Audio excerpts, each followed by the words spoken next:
Congratulations! You've finally worked up the courage to ask that gorgeous woman out on a date and she said yes. So, what now? I am going to assume the goal of asking her on a date is to get a girlfriend. And maybe to turn this first date into a second, a third, or into something more permanent.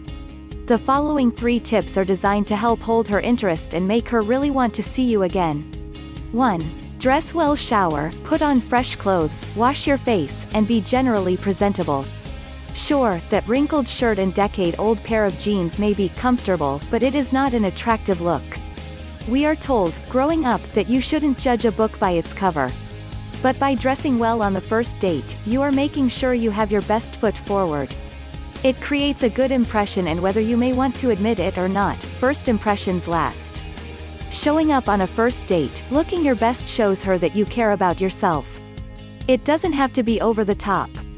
Dress for the occasion well. For most casual dates, a clean shirt and a clean pair of pants will do. 2. Don't be late. This also falls under making a good first impression. Be on time, or better yet, be 15 minutes early.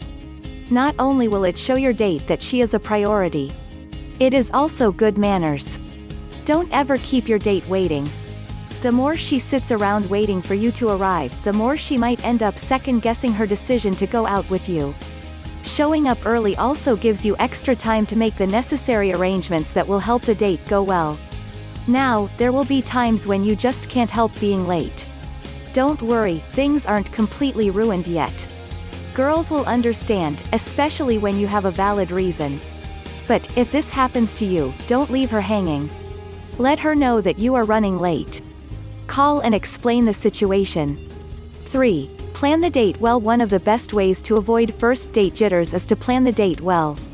A great first date idea is to take her for an afternoon coffee or a Sunday brunch. This works because it still allows you to spend time together, but it has none of the pressures associated with the traditional dinner date. Leave the dinner for the second or third date. Another thing that makes coffee or brunch so great is the fact that it can go as long or as short as you want. If you feel like your coffee date is going well, you can always extend it to dinner. The same with brunch. If you want, you can keep it going the whole day. Inversely, if it's all gone down the drain, you can always cut the date short. No need to sit through the entirety of dinner in awkward silence. I would also like to add a bonus tip: just be yourself. I know that this is a well-worn tip and it's something that everyone who's gone on a first date has been told. But that's only because it really works.